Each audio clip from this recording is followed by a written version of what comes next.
I've often been asked, what's the difference in financial advisors? You see, many people take a look at financial advisors and believe they are all the same. That they all look into the investments, that they all know how to grow those investments, and that they look to help better your overall wealth plan. Well, that's not obviously the truth, because not every single advisor out there has your best interest at heart. Not every single advisor out there is competent in making good choices with investments, and not every advisor out there is actually going to follow through with what they say they're going to do with respect to how they engage and treat you.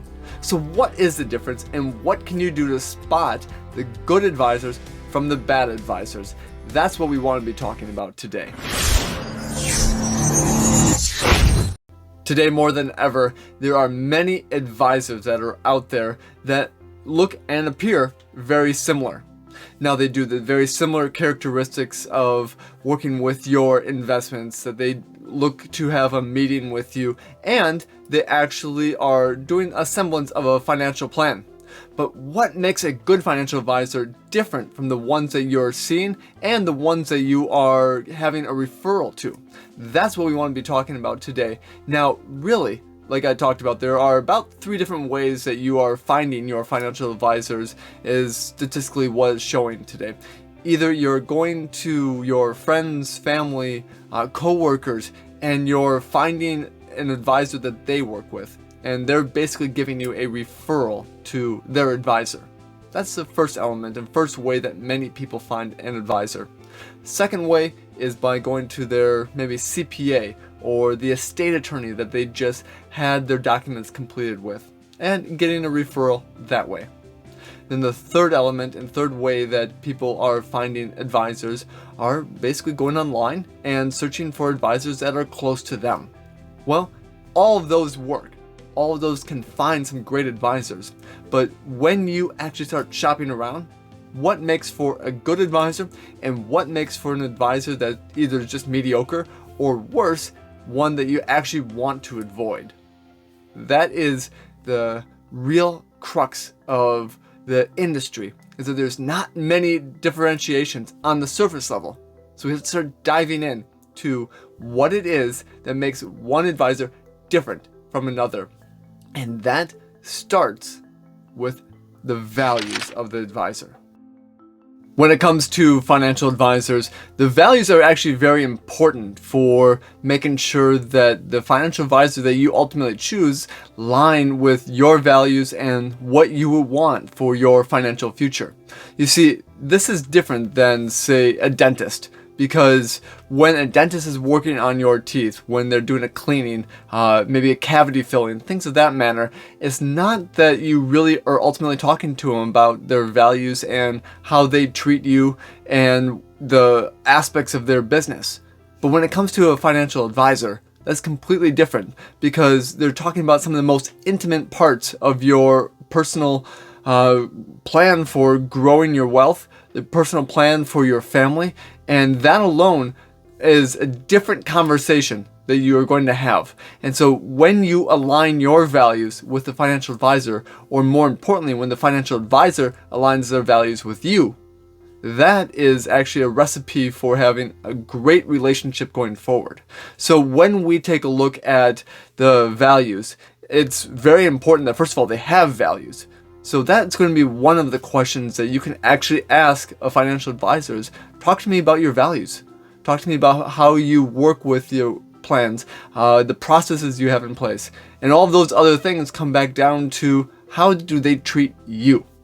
Well, that is going to be very important for the future, because how they treat you and how they are looking to work with you will reflect on your overall wealth. Will reflect on the fact that your cares, your desires, your dreams are being taken care of. And it all starts with the values. So give you an example here. One of the values that I have, and one of the values that I have put in place for Lion's Wealth, is the transparency and accountability. Well, that on the surface is something that you say every advisor should have. But that's not always the case. That may not be of value for other advisors, and that's fine. But when I talk about transparency, when I talk about accountability, that's something that I want to make sure that no matter what, either good or bad, or making sure that we have every aspect on the table so that you have an informed decision to make. When we talk about different options you have available to you, some advisors don't even give options. They say this is going to be the route that we go down. And it may come back down to the fact that it's based upon commission to them, or it's based upon how they can be bettering their own financial situation. And that's not transparency. That's not accountability. And so there's been a lot of laws over the last 10 years that have been put into place to really help with that, whether it's a best interest or whether it is fiduciary duties. And so having an advisor that is working in your best interest is very helpful, but then also one that is a fiduciary, that they have to work by law in your best interest. That is a value that's worth having. So when we talk about accountability, well, those come back down to the ways that they work with you, the ways that they're accountable to their actions to you. When we talk about transparency, that they're open about all the different things that they're doing on your behalf, whether that's just trades that they're making on your behalf, whether that's reallocating your portfolio, or whether that's the advising of different options they have for your different assets. So case in point, there have been some REIT companies, some real estate investment trust companies that have not been really working in the best interest of their clients. And what's happening now is that those companies are actually shutting down the ability for people to redeem or really get back the money that they put into that. Well, that's maybe the fact that they were transparent about it in a document that they had sent to you, but they're not being accountable by doing that. So you have to have both. And that's just an opinion of mine, obviously, but when you take a look at financial advisors, take a look at the values they have, and when you take a look at them, make sure they align to what you want, to what is valuable to you. And if their values are not ones that are your values, then you may want to be moving on and looking at other advisors. Another element that we look at then is just care. And this comes in lines with the values as well, because if the advisor doesn't care about you, then there's going to be a lot of instances where they may do things in their best interest. So maybe they will take a look at whether it's a Roth conversion or looking at something that may be a different structure of an investment that they have either talked to you about not doing or doing something that may be just a marginal benefit to you, but may actually benefit them. So that's going back to that accountability as well. But when an advisor cares about you, when they show they care by how they treat you, of how you are on a call list that they have, that they really want to spend time in talking with you, those are all helpful basically elements to knowing that they're going to be doing the right thing for you as well. So it comes back down to then, how well do you know that advisor? And you're not going to know them very well to start with. That's just the nature of things. So all of the other elements of the values, the accountability, the transparency we were talking about come into play. But that builds up into how they care for you, how they treat you, all of those different elements. Do they really sit down, spend the time to listen? And realistically speaking, we're not that great at listening as a whole, as advisors as a whole. And so when you are talking, are they actively taking notes? Are they actively implementing the ideas that you have into the plans? And we're not just talking about a goal that you have, we're talking about other elements. So when we talk about, say, I don't like to have, well, energy companies, for an example, in my portfolio because I really don't like how they treat the earth. Well, that is something that that advisor should know. And then that advisor should be writing down. And that advisor should actually be working to eliminate out of your portfolio. Well, that's just one example. We can go into many examples as well. I have a client right now that is saying that her biggest goal is to pass on money to her grandchildren. But she wants to do that in a tax-free way. Well, there are a couple elements of how to do that. But if I'm not taking the time to talk about how we can be passing on the money in a tax-free way, then she does not feel heard. Yes, I'm going to be talking about how to pass in money to them in a tax-advantaged way, but again, that's not what she wanted. She wanted a tax-free way.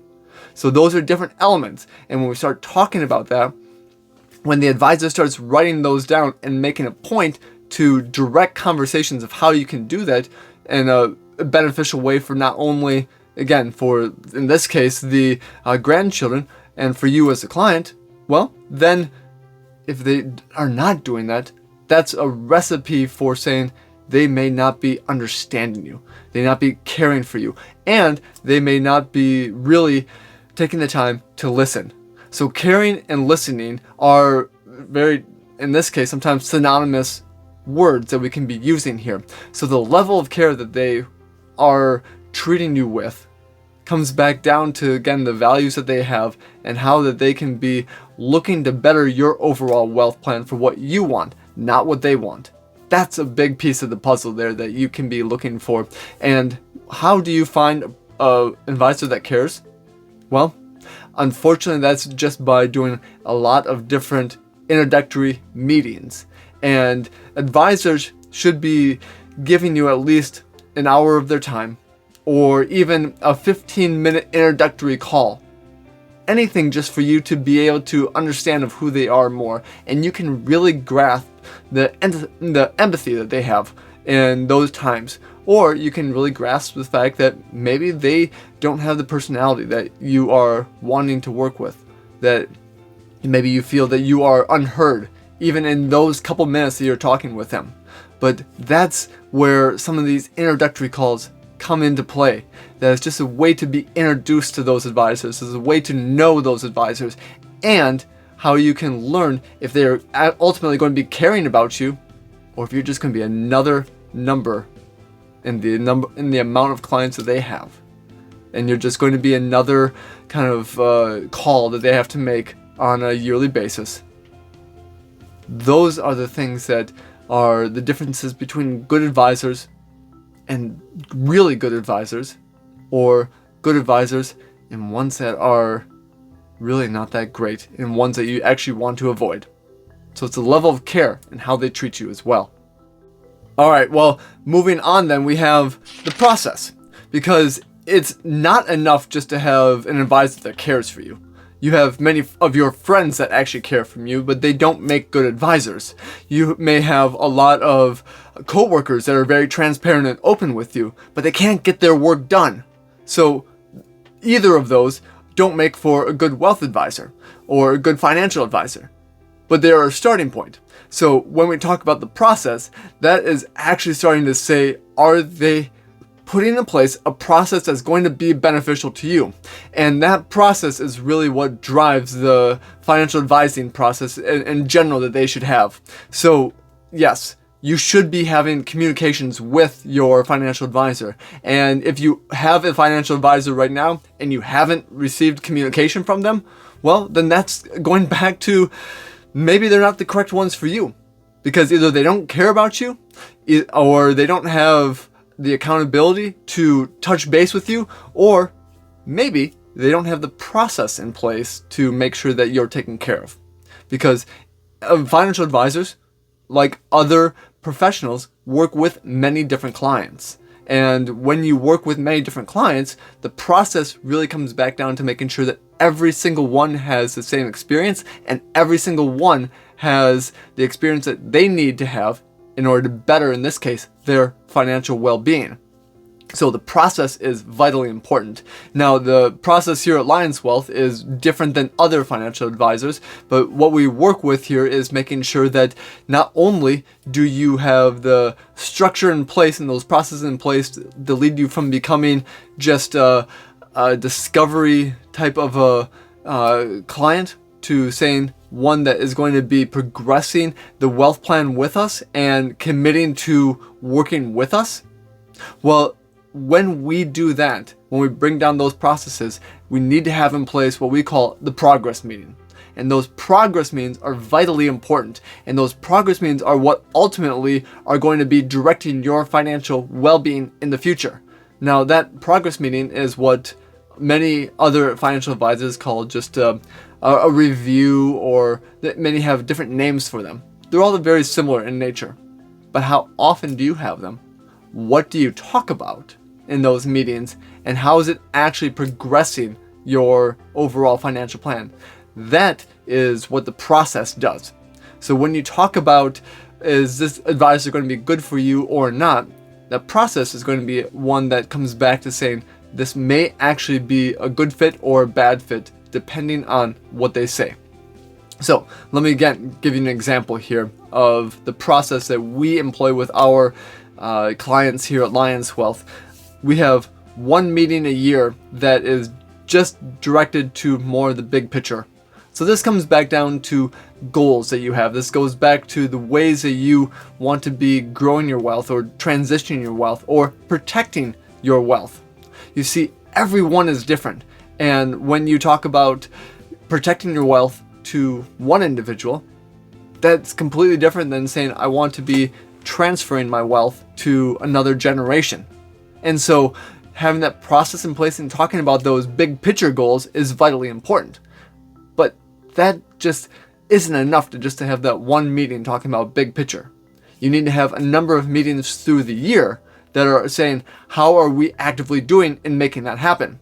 Because realistically speaking, and all of the math shows this, and you're really starting to hear this from a lot of different individuals that are talking about how to really better yourself.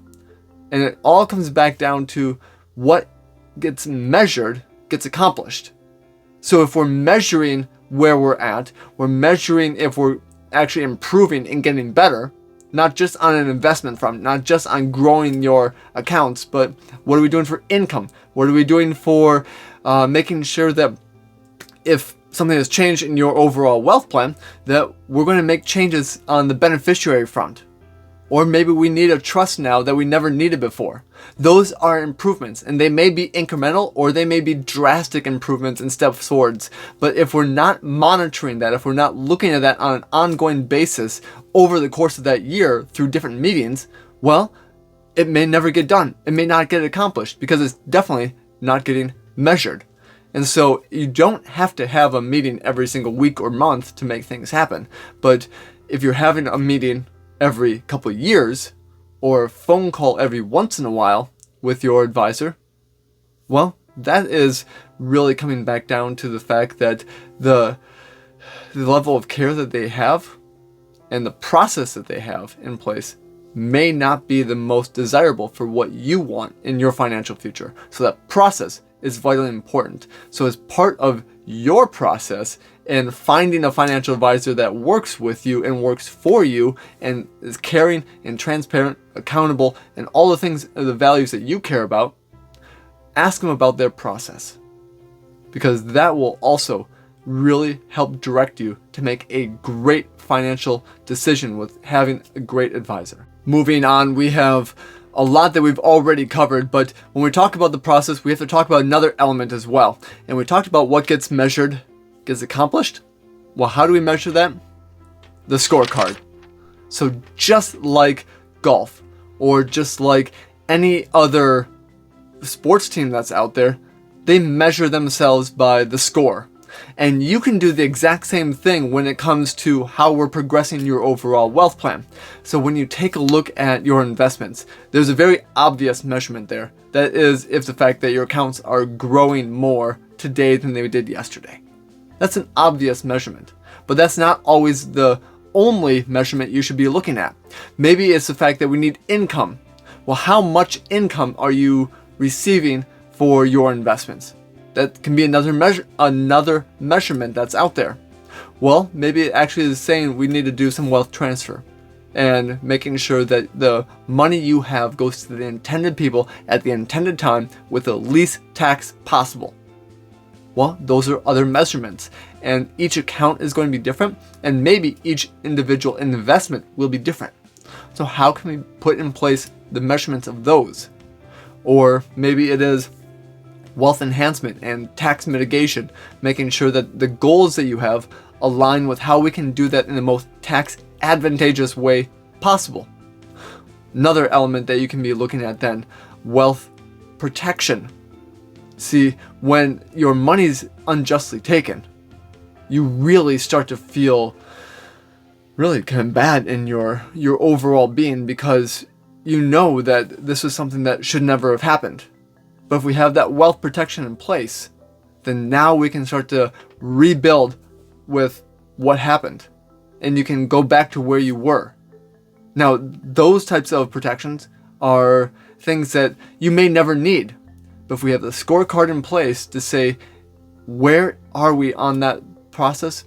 Are we bettering your wealth protection every single year? That is a great element. Or maybe it's charitable planning, or even your business. You see, all of those elements can be really having a scorecard attached to them. And we can be putting elements in place on that scorecard that can say, how are we bettering and improving that every time we talk and meet? That is, and that scorecard is really ultimately what you want to be working towards. Because when we keep improving your situation, that means you're better off today than where you were, with the details and the way we're actually shifting things around. Well, then you know that there's a betterment of your overall wealth. There's a reason why you're working with that financial advisor, and how they can be coming back and making sure, again, that they're caring enough about you to be doing all of those elements to make this great place to be moving forward and helping you to accomplish all the goals that you have. So that scorecard ultimately comes back to how we manage the process. The process comes back to how we are caring as financial advisors for you, and then ultimately the values that we have. So you can see how those all are going hand in hand and in tandem. And when you look for a financial advisor that does that has those scorecards and those ways in place, then you are really on track for finding one that is going to get you and to understand what's important to you. And that's not always the case. There are many financial advisors that I have met and even worked with in the past that will sit down with you in a meeting, and they'll just be talking about, I want to change this investment to this investment. Well, that may be great. That may be exactly what you need to hear. But if every meeting is that way, talking about the economy and talking about an investment change, that's only about 1/3 of all the details that you could be talking about in a meeting. So just know that there are many advisors out there that will talk about the investments, and there are many advisors out there that'll talk about the investments plus some of those other aspects. And that again goes back just to doing some due diligence and doing some homework on which advisors are going to be appropriate for you. But I hope you're starting to get a clear understanding now of some of the elements that you can be going into finding good advisors from ones that are just okay. And that's the difference between finding a wealth plan that works for you and one that works for that advisor. Effort is the next area that we want to be talking about. You see, some advisors can have a scorecard in place, a process in place. They can even have an ability to care about you. But if they're not putting in the effort, if they're not wanting to have meetings with you, or they are seemingly too busy, or maybe even they are only working part-time or even less, well, that actually comes back down to the value alignment then. So the effort that they're putting in to make sure that you're bettering your financial plan may not quite be there. And the effort is something that will be found out over time. So you are most likely not going to understand how much effort they're going to be giving to you until you start getting through a couple meetings, until you actually start to work with them and start talking to them a little bit more. But understand that effort piece, because that is ultimately going to be a direct implication of how well you're going to be working with them in the future. So knowing how much effort they give, knowing what they're doing, and then how they are working with the scorecard and the process they have in place are really what will be very beneficial to you going forward. Now, again, this isn't going to be everything. This isn't the end-all cure-all to helping with your overall financial plan and wealth plan, but it's a great starting point. and the effort that those financial advisors give to you, the effort that they give to researching different strategies on your behalf, to learning more about the new laws that are coming into place. The effort is what really separates the great advisors from just the mediocre, and the mediocre from the poor advisors. Because if we're looking at the effort, if we're talking about the fact that there are many that spend more time in research for you, that they're going to be looking at the new and different solutions that other advisors don't even know about, those are the great elements to what makes a good wealth plan for you. And that effort, it comes back down to the advisor. And if the advisor is making the effort, and you can even ask them, what are they reading? Where are they still growing in their overall learning in the industry? What new tax laws have come out that they're implementing for their clients? Those are all great questions, as just to understand the process and to understand the effort they're putting into their practice and learning more. And if they can readily sit there and say that they're doing all these things, and you can see that in the overall planning, well, then you know you have an advisor that's putting a lot of effort into making sure they're keeping on the cutting edge of the new and really advantageous pieces of the puzzle that are going to be your overall wealth plan. Alright, so we've mentioned a lot of different elements with respect to investments and advanced planning of how you can be directly relating the advisor to you and to what you care about. But there's also one piece of the puzzle that often gets overlooked, and that's the third element of the overall wealth plan that we have here at Lions Wealth, and that comes back down to the relationships. Now, I'm not just talking about the relationship that you have with your financial advisor. I'm also talking about the relationship the financial advisor has with the other individuals that speak into your overall financial well-being. Now, you may have some accountants, CPAs that you work with, who are not only very good, but should have a say in your planning. Especially, in this case, maybe some of your tax planning. That happens because you never want to be in a vacuum and having your financial advisor do something completely different than what your tax advisor is recommending. Because if you don't do it together, if you don't look at the strategies together and ultimately come up with a plan together, then that planning may actually fail, because one advisor wants to do it one way and another advisor wants to do it another way, and we don't know which way is going to be the most important going forward for you. So how do they talk with each other? And then it may be the fact that there's different elements to how you want to be passing on money. So the estate attorney is going to have to come in, talk with the CPA in tandem with how do we fund that with a life insurance from the insurance advisor. But now you can start seeing, if we're not all on the same path, then we could have many different competing ideas. And so how well does your financial advisor work with all of the other people on your financial team will ultimately dictate the success of your overall wealth plan. And I don't say that as a guarantee, but I do say that there's more statistical probability that you will have a better wealth plan with the advisors that are working with each other, that are actually talking with each other and going down a path that's ultimately going to help you, versus ones that are really saying that, you know what, I'm just going to do this on my own, and maybe I'll tell that other advisor, or maybe I won't.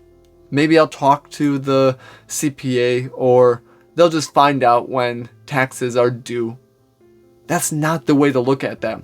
And sadly, there are many advisors that are going down that path, that they're just being in a silo, that they don't want to be working with the other types of advisors that speak into your financial life. So when you are looking for great financial advisors, look for ones that are doing just that, that have a team in place. Or better yet, can be working with other people that you already have in place. They can be working with them. Now, if one of those advisors, whether it's your CPA, tax advisor, estate attorney, maybe even your banker, if they need to be replaced, then that's fine. But will your financial advisor work with the new team member And will they come up with some ideas and some plans together in a way that's going to benefit you? See, all of that comes back down to the things that are going to happen to better your overall wealth plan. And when we talk about all of that together, now you can really start to see the value of a great financial advisor. Because you've made it this far in the video, I want to celebrate you. And I want to do that by offering you a special one-on-one consultation. Now this consultation is going to go through what we call the discovery meeting. So we can actually ask some questions of you and the goals you have, the ways you want to be moving forward, and we can find some of the gaps that exist between where you are today and where you want to go in the future. Now likewise, we've been talking about a lot of different elements that you can be working with and how you can be finding a great financial advisor. But that's also what we want to do in this special one-on-one consultation, is allow you the opportunity to ask questions of us, to see if our values align, to see if we have the process that's going to be right for you, and to see that we are putting in the effort by doing the research and all the different details that will ultimately help to make a great financial plan specifically and designed just for you. All of that is available by clicking on the link below this video right now. For more tips and tricks on how to hire a great financial advisor and how to keep improving your overall wealth plan, click on this link right there. I will see you in the next video.